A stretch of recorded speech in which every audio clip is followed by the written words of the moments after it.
everyone. Welcome to Gardening for Better Health. This is Henry B. 723 coming to you from my Quail area at my home.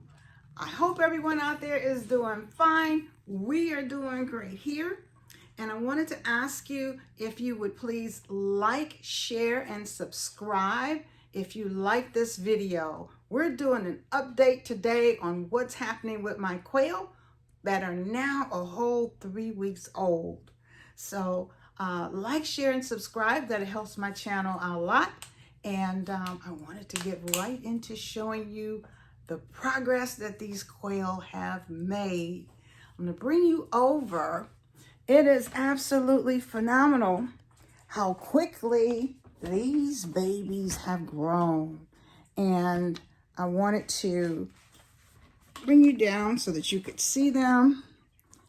And I'm actually going to, and it's going to move this camera quite a bit, but I want you to be able to see what is going on inside their little area.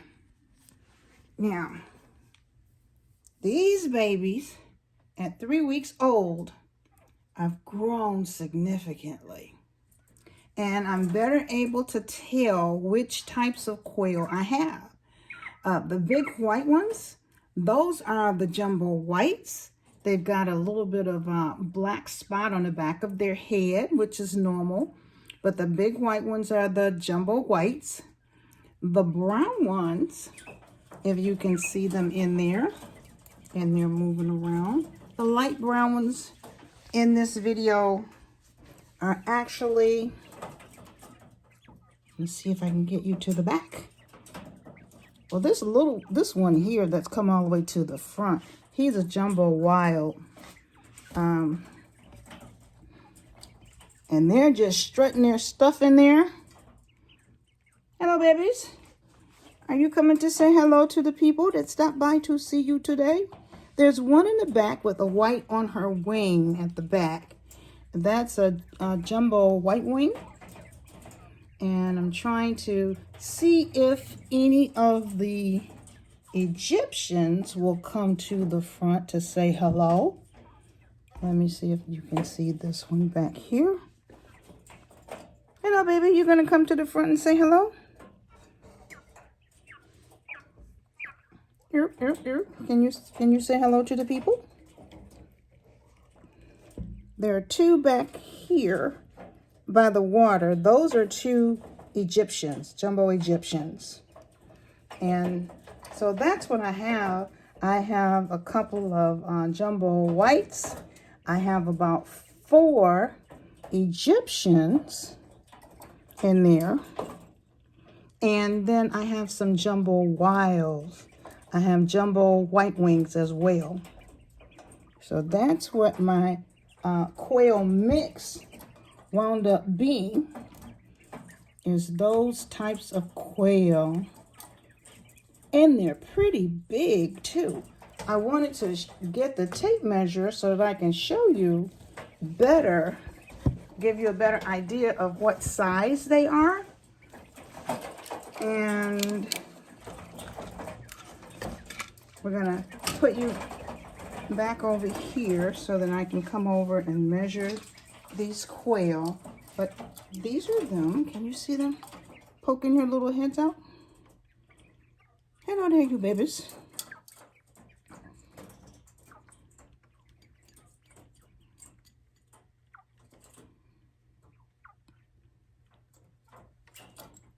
Okay.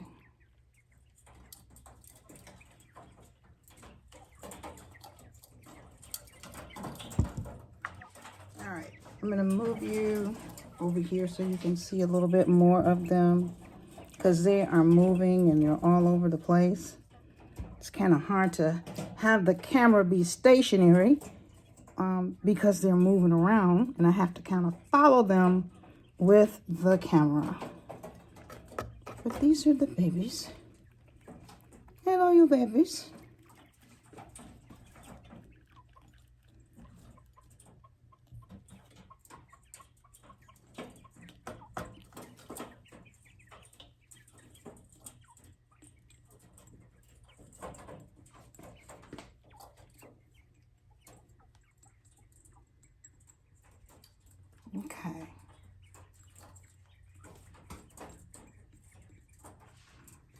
these ones over here, they're conglomerated around this jar. There's water in that jar, so that's a waterer there. They're more interested in playing with the jar because they see the water in there moving, and they peck at the jar to make the water move. It's sort of like a little game with them. So they have water in two areas. They have water in this jar here, and they have water in the back attached to the back of the cage. They have food in two areas. They have food here in this tray, and then they also have food on the inside in this little red container. So they have two areas to eat and drink, and they've gotten good. They've gotten bigger. They can actually stick their little heads out and eat from the trough. So they've learned how to do that. When I initially put them in there, they weren't quite big enough to reach the trough, but now they are large enough to reach this trough and eat their food from the trough. So they've learned a lot in just this 3 weeks time. They've grown so much. I wanted to show you how tall these quail have actually gotten. It's hard for you to tell if you're looking at them in the cage, but here with this little tape measure, I'm bringing it over. You can probably see from here, from this point on the cage to the top, that's 5 inches. And the quail on the inside, it's a little bit lower than this top portion here. But the quail on the inside, when they stand up very tall, their head almost reaches the top of the cage. So they are about 5 inches tall, because there's another inch from here to the bottom of their cage. So they're significant size at this point, and they're only 3 weeks old. So they're coming right along here. So with these quail, they did have some growing incidents, and I wanted to tell you about that. A lot of times people will come on and tell you about how wonderful it is to raise quail, and there's it's so easy. It's not always easy. There are some challenges that you can run into. I ran into some challenges, and this was my first set of quail that I raised. The first challenge was when I had them in the incubator. It was difficult to keep the humidity steady, but I did the best I could with it. When the chicks were born, a day or two after they hatched, a couple of them wound up with splay leg. And splay leg generally happens when there are issues with the humidity in the incubator. So 2 of them, even though I worked with them and tried to strengthen their little legs up and give them some support and things, those 2 did not make it. And then later on, when they were in the brooder, there was a fatality in the brooder that I mentioned in the other video. Some of the other quail helped facilitate that fatality. And I was very upset about that. So I said, well, I have to do something to keep that from happening again. So they did get moved from the brooder over to the adult cage. They have a lot more room in there, because I was thinking maybe they may have felt too crowded in the brooder, but they got moved. All of them adjusted except for one. And there was one quail that had white wings. She was having difficulty walking. She didn't have splay leg, but she had a tendency to kind of inch along on her elbows rather than walking upright on her feet.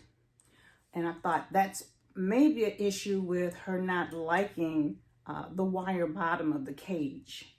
So I moved her back to the brooder, and I made sure that the bottom of the brooder had a solid bottom on 3/4 of it, so she could walk on the solid bottom most of the time. The other quarter had the wire in the bottom. So she had the option to be either on the solid bottom or move to the wire at her leisure. So she was there for a couple of days, and then I gave her some, and the rest of them too, some Save-A-Chick. And that Save-A-Chick is, it's sort of like Gatorade in terms of giving electrolytes to birds and giving their system a boost. So they all got the electrolytes and they perked up. So I put her back in with the rest of the quail. And I had to watch carefully because I didn't want them to pick on her because she had been away from them for a couple of days. I didn't want her to wind up like that other fatality that they help facilitate. So I watched them very closely, and they didn't pick on her. They accepted her back into the group. And she's been doing well ever since. So that Save-A-Chick did help quite a bit for her. And by that time, she was ready to make the full transition to an all-wire cage bottom. So there's some things that you have to deal with when you're raising quail. And it's not always easy because you don't like to lose any, but you have to understand that there will be times when all of them don't make it. You just have to make sure that you do what you can. If you see some problems, work with it and see if you can find a solution so that the rest of the birds are not affected. So that's what I have been doing. But at 3 weeks old, I think they're doing very well. I did order some leg bands for them that are coming in the mail soon. So when the leg bands come, I will determine which ones in there are male and female, because I pretty much know the types that I have in this mix of birds that I ordered. So when the bands come, I'll go through and I'll find out who's male and who's female and label them accordingly, except for the 2 white ones. The 2 white ones, they're not feather sexable. I'm going to have to wait for them to get a few weeks older so that I can vent sex them to see if they're male or female. But all of those things are coming up in the next updates. Please stop back again to get the latest on these particular quail. And it's going to be an interesting journey. I'm looking forward to the point where they're old enough to actually lay some eggs. That's going to be phenomenal. So that's what I have for today. I want you to have a wonderful, wonderful day. Like, share, and subscribe, and I will see you in the next video. Bye-bye.